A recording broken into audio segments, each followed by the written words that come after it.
Viewers, we've finally sprung forward, and this time nothing can stop us from bringing you this start of spring Simon Says. Spanning more than 2 months of content, viewers, we've got trips around the country, some big bags of chips, a big birthday to announce, and even some bracket building tips from your dear old Dean.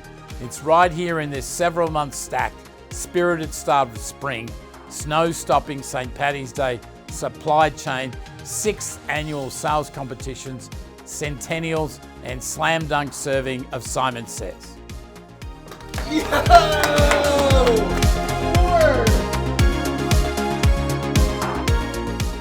Well, viewers, now that it's officially spring, I'm starting this episode with a red hot go about this winter's weather. From snow, then ice, snow again, then torrential downpours, power outages, of course, and icy cold temps.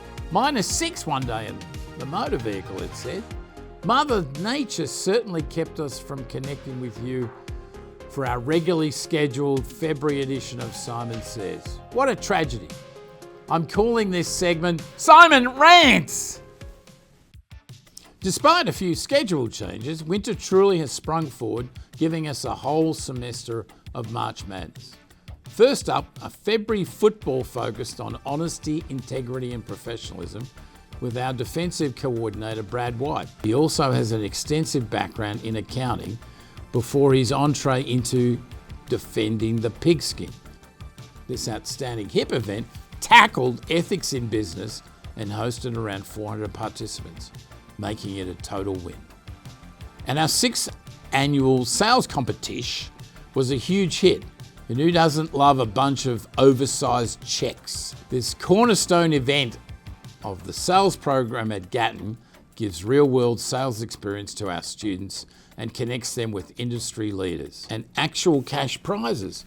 Kudos to our big check winners, Nellie, Megan, Henry, Katie, and Owen.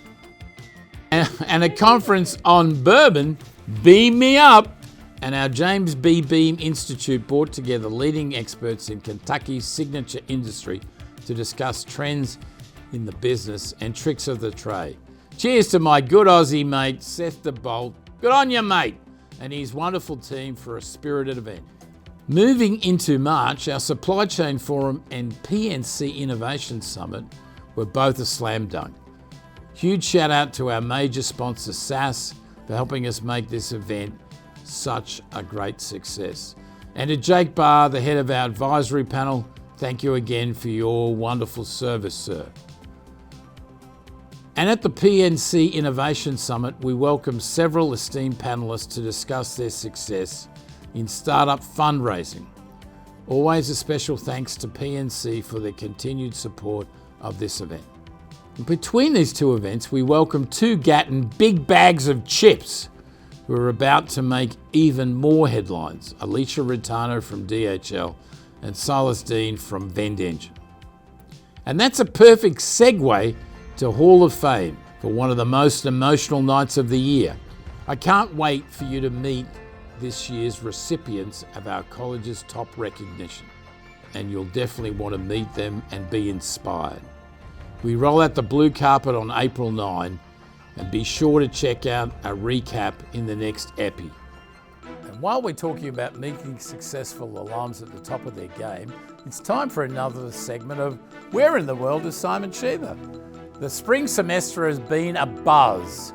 Gentle breezes blowing us all over the country and beyond, and meeting with some of Gatton's finest. From the Windy City connecting with Mike Cahill, to Vegas baby meeting with David Blackwell and Steve Mangan, a quick conference in Atlanta, then Nashville for basketball, and catching up with another Hall of Famer, Terry Hemmings. Fair weather had us driving more than 500 miles throughout Florida, connecting with Tom Schulenbachler, Sean and Victoria Smith and Scott Smith, Gary Knapp, Jim and Aaron Seal, Frank Parker, and even a UK basketball buzzer-beating watch party in Naples. And of course, a flurry of a trip to the Big Apple for our annual Palessier Scholars. And a highlight was getting mobbed by the student paparazzi at Dempsey's Irish Pub during our UK watch party for the game against Troy.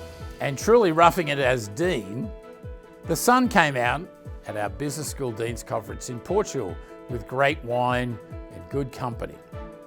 And right here in Lexington at my favourite restaurant, La Deville, catching up with our sponsors and the invited speakers from our supply chain forum.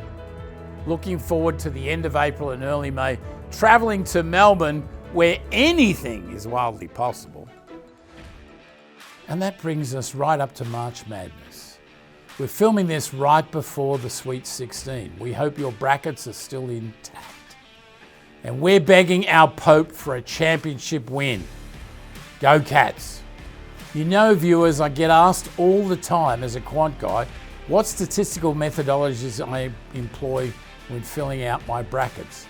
I use the Aussie BSBB method. Yes, viewers, BSBB. You'll see that it has only marginal relevance to basketball, so let's pull up my bracket and I'll take you through my very well-researched approach ahead of the Sweet 16. And here we go, viewers. In the first game, we've got Auburn playing Michigan. My mother used to say, if you can't say something nice about something, say nothing. So I'm going to say nothing about Michigan. Bruce Pearl is a bit of a genius, so I'm going to pick Auburn. Okay, next we've got Ole Miss versus Michigan State. That's going to be an interesting matchup. Again, I like the coach of Michigan State. I think he's coached for like 63 years, or it feels that long. So I'm going to pick Michigan State. You'll have to watch the outtakes of Simon Says to hear about what I said about Ole Miss, okay? Florida have really come on very strongly towards the end, so I feel compelled to pick them.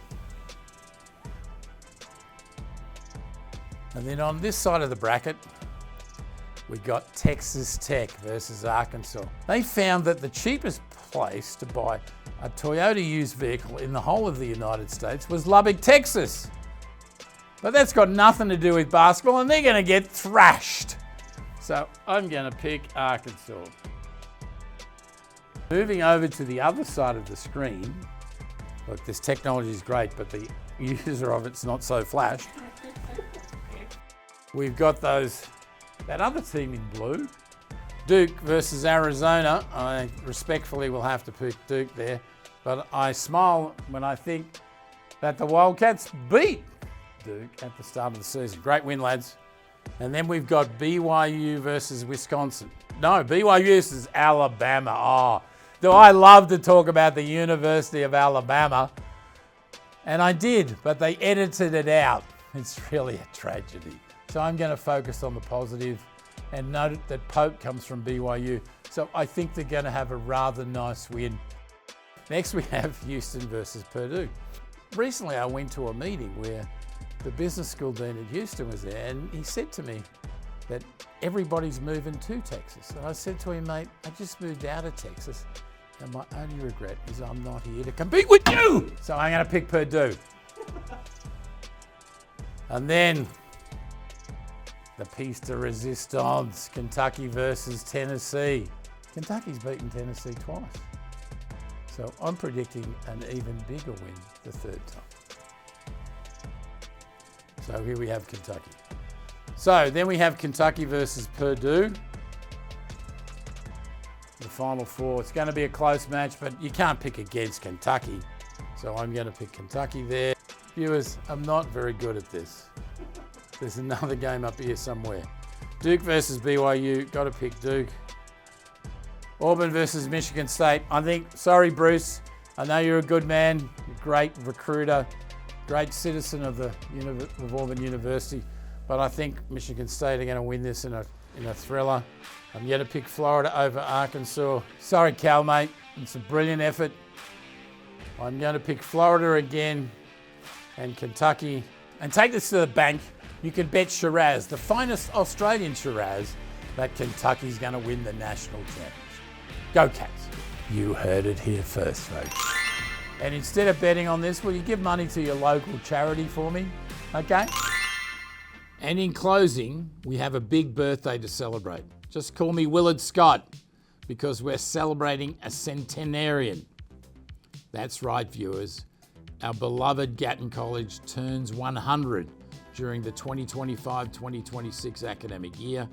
Past the Smuckers, you know we'll be celebrating in style, including a summer edition of Transform magazine about our storied history, monthly social posts, and of course, the piece de resistance, the Centennial Gala. Stay tuned for more, and always thanks for joining us. Be well and go Cats.